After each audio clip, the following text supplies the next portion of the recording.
130. The Tax Revolt Against God. Chalcedon Position Paper, number 94, February 1988. An important fact of the current American scene is the tax revolt, primarily directed against the US federal government. No one knows how many people are involved in this, but the numbers are considerable. While not at all in agreement with this movement, I must add that it has in its ranks some of the finest and most dedicated men in the country.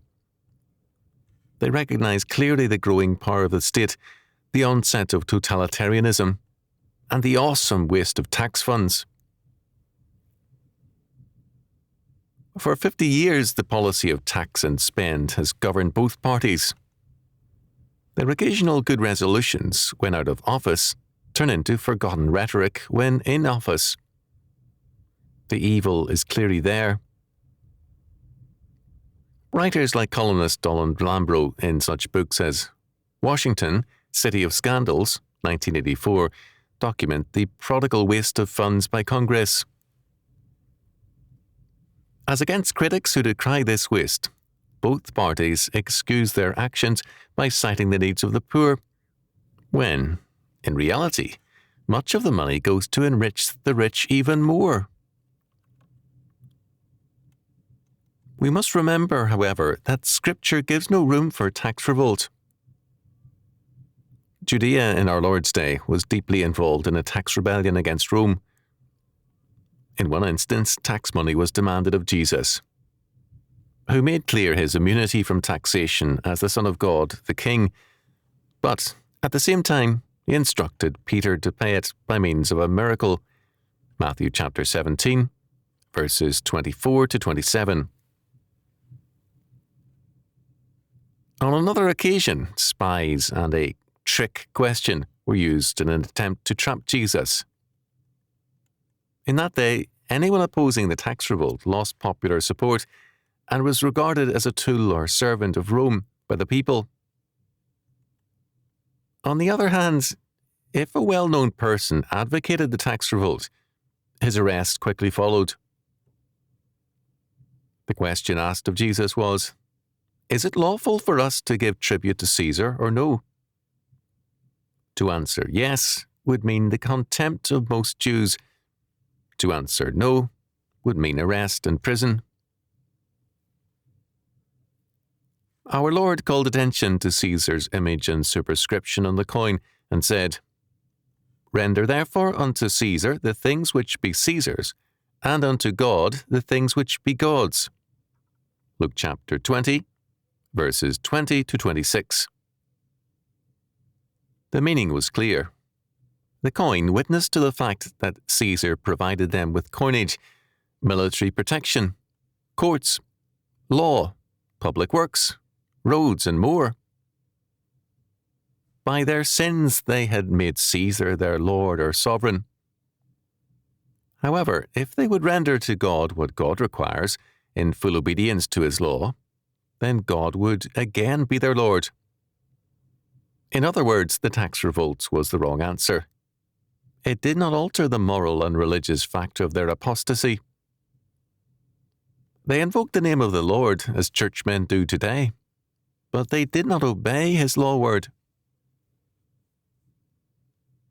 Charles Adams in Fight, Flight, Fraud, The Story of Taxation, 1982, gives us an excellent survey of the history of taxation.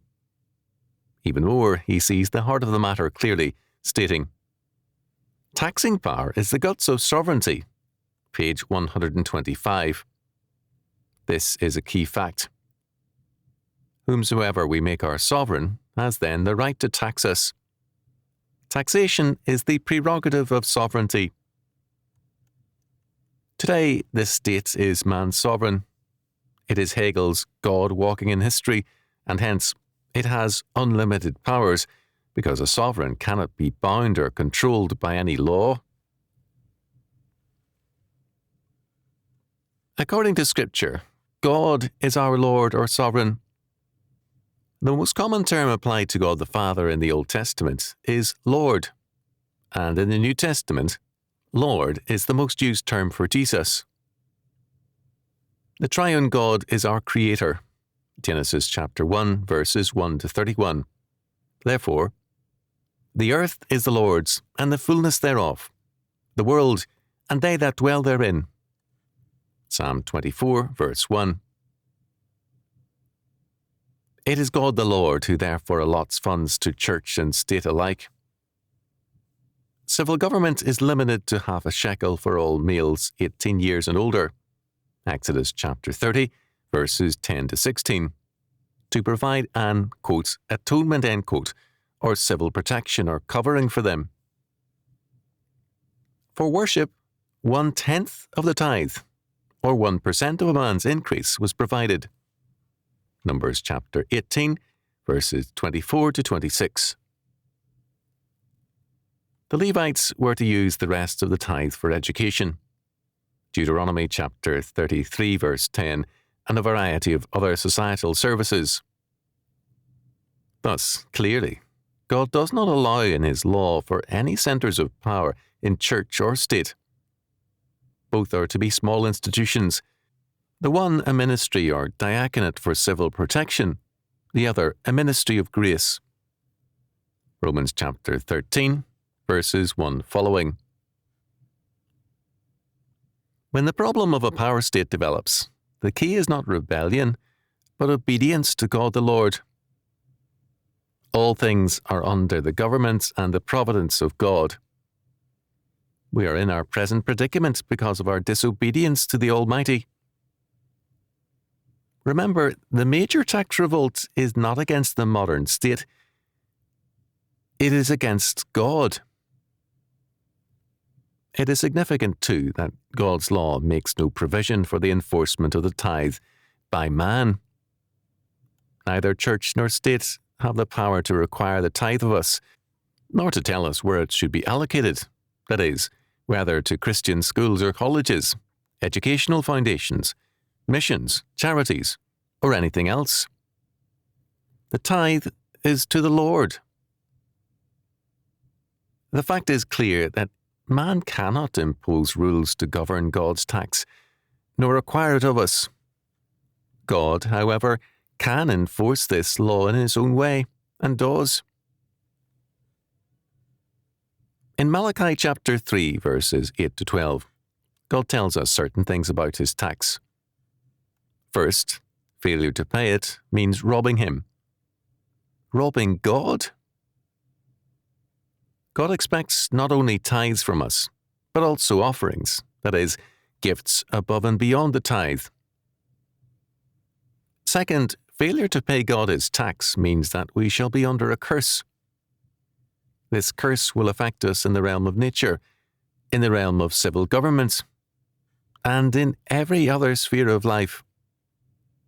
In other words, in Malachi's plain terms, God takes a tax revolt against Him far more seriously than the U.S. Internal Revenue Service does in cases of tax revolts against it.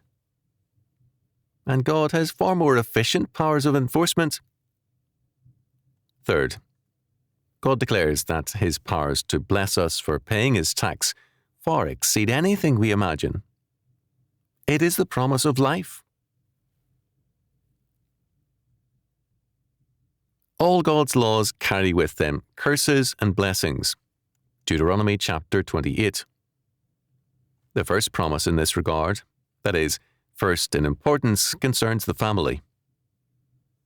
Honour thy father and thy mother, that thy days may be long upon the land which the Lord thy God giveth thee. Exodus chapter 20, verse 12. In Ephesians chapter 6, verses 2 and 3, Paul stresses the life-giving fact of obedience to this commandment.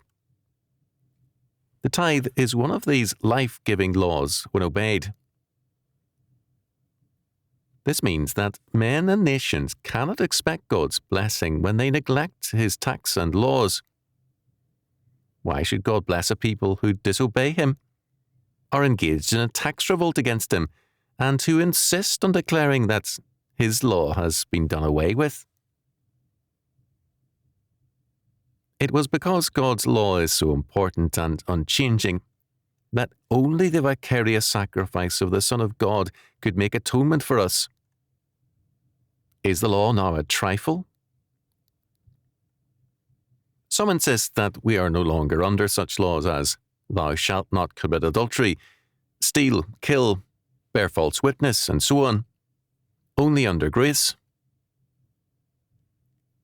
Granted that these are extreme antinomians, but what grace is there in any neglect of God's law, of any disregard for it? Remember, our Lord declares, "Whosoever therefore shall break one of these least commandments, and shall teach men so, he shall be called the least in the kingdom of heaven." Matthew chapter 5, verse 19. Did our Lord change his mind about this after the resurrection? If so, he neglected to say so. The tax revolt against the US federal government is thus really a small matter. It will not affect the fundamental course of things, nor stop the growing totalitarianism. The key problem is the tax revolts and law revolts against God. You can be sure that he does not take it lightly.